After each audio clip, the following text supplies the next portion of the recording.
नमस्कार, मैं यशवंत कुमार और आप देख रहे हैं बदलेंगे झारखंड। इन दिनों शादियों का सीज़न खूब चल रहा है और काफ़ी लोग इस शादी को एंजॉय कर रहे हैं। इस वर्ष मुझे लग रहा है कि काफ़ी शादियां हुई हैं और होना अभी बाकी है। लेकिन इस बीच हमारे पास सोशल मीडिया के माध्यम से एक वीडियो है जो मेरे पास आया है, जिसे मैं देख करके काफ़ी भावुक हो गया और मेरे मन में बहुत सारे सवाल उठने लगे। जो मेरे मन में सवाल उठे हैं वो मैं आपके समक्ष रखना चाहता हूं। उससे पहले आप इस वीडियो को देखिए, उसके बाद मैं आपसे कुछ सवाल करूंगा और उसका जवाब आपके पास होगा तो देने का प्रयास जरूर कीजिएगा।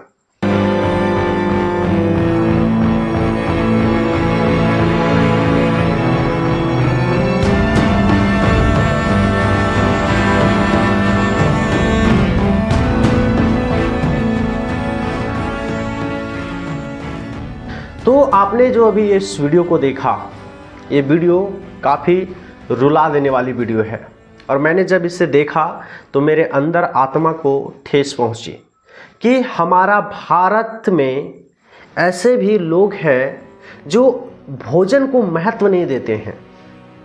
इस बच्ची को आप देखे होंगे, ये बच्ची जो हर एक आदमी खाना को छोड़ दिया, जो डस्टबिन में डाल दिया, उससे वो भोजन को कलेक्ट कर रही है और वो अपने परिवार के लिए उस भोजन को ले जाने की तैयारी कर रही है।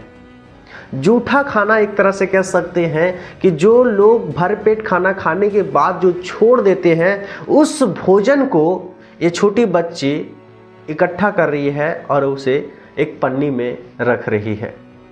ये देख करके अगर आपके मन में ऐसा सवाल उठ रहा हो कि आखिरकार ये कहाँ का है, तो मैं आपको ये बता दूं कि यह वीडियो जो मेरे पास पहुंचा है और मैंने इससे पूछा कि भाई यह वीडियो है कहाँ की, तो यह वीडियो चेन्नई का बताया जा रहा है और किसी शादी पार्टी का है। और हमने भी देखा है कि शादी पार्टी में लोग कम खाना खाते हैं और अधिक ले लेते हैं, जिसके बाद वो खाना को डस्टबिन में डाल देते हैं। उनसे मेरा यह सवाल रहेगा कि आपने कभी यह सोचा है कि कोई व्यक्ति एक एक दाना के लिए तरस रहा हो? आपने कभी क्या सोचा है कि हमें इतना अच्छा भोजन मिला है, उसके पीछे किसकी मेहनत है? आपने कभी सोचा है कि मैं इस भोजन को छोड़ रहा हूं, क्या आने वाले दिनों में हमें भोजन नहीं मिलेगा तो हम क्या करेंगे?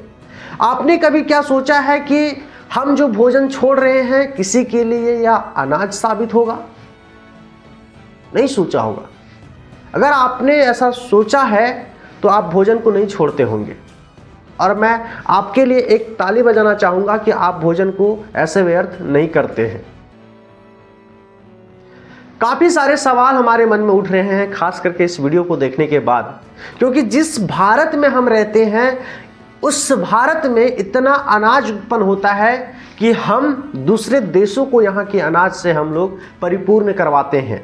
यहाँ का भोजन, यहाँ का अनाज हम लोग दूसरा देश भेजते हैं, लेकिन हमारे ही देश में कुछ ऐसे बच्चे हैं, कुछ ऐसे परिवार हैं जो अभी भी कह सकते हैं कि वो एक एक दाने के लिए तरस रहे हैं, या यूँ कहें कि वो भटक रहे हैं और जो छोड़ा हुआ भोजन है, जो व्यर्थ जो भोजन फेंक दे रहे हैं, उस भोजन को लोग ग्रहण कर रहे हैं।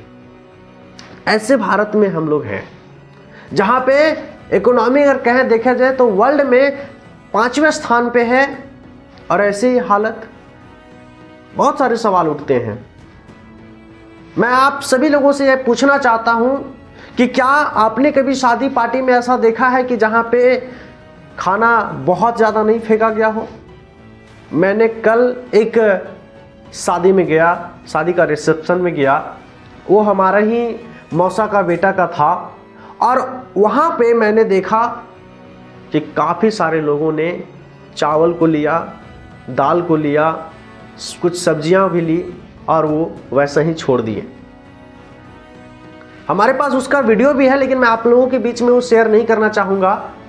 हमारा किसी का ठेस पहुंचाना नहीं है, लेकिन फिर भी मैं सवाल ये ज़रूर पूछूंगा कि जब आपको खाना नहीं होता है तो आप उसे थाली में क्यों लेते हैं?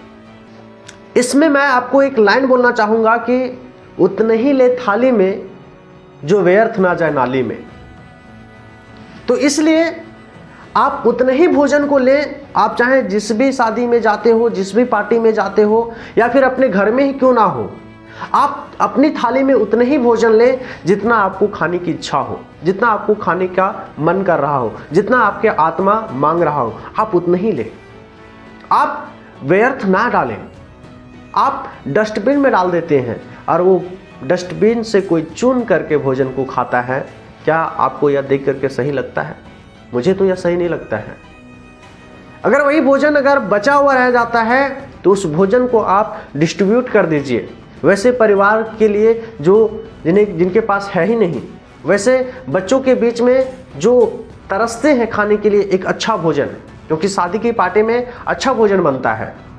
और जब आप बचा हुआ भोजन को लेकर के जाएंगे तो वो बच्चे भी खुश हो जाएंगे और उनका आशा लगा रहता है ईश्वर के ऊपर कि हमारे लिए कोई आएगा लेकर के। अगर आप उस दरमियान में लेकर के जाएंगे तो आपको एक मसीहा के रूप में देखेगा। सोचिए कितनी बड़ी आप आशीर्वाद को पाएंगे, कितने बड़े आप पुण्य का काम करेंगे। तो इसलिए मेरा आग्रह रहेगा आप सभी लोगों से कि आप भोजन को व्यर्थ ना करें और डस्टबिन में डालने से बेहतर है कि एक फ्रेश भोजन रहने दें, ताकि वह फ्रेश भोजन किसी के खाने के योग्य हो। तो बस आज के लिए इतना ही। हम मिलते हैं अगली वीडियो में। धन्यवाद।